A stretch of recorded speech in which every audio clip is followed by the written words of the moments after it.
decided this May to have a course called Tertulia Literaria, which is basically informal conversation about literature.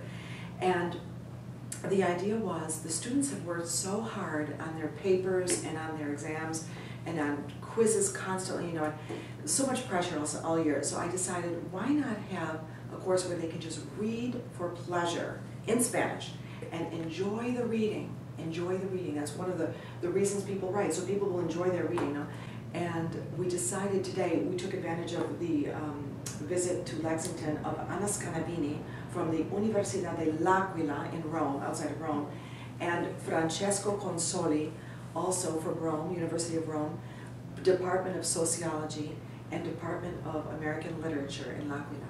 So because they both speak English and Spanish, as well as Italian, we decided why not ask them to come and participate in the tertulia.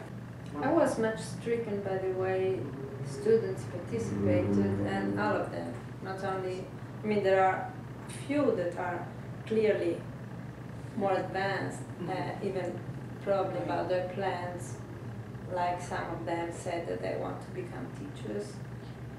So of course, but all of them participated, and all of them had things to do that were intelligent and suggestive, and I appreciate that very much. They could express themselves perfectly. I found the debate very interesting, how it was developing, because the text we discussed has several levels. And it's a very difficult and text. It's very yes. difficult text especially it's very difficult to see all the levels. And in my opinion, during the discussion, as a kind of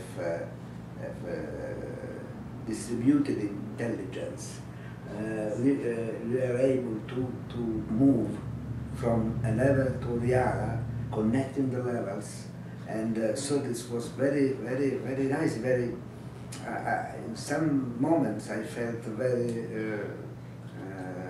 strange emotion because what was coming out of this discussion. It was like a kind of real discovery, progressive discovery.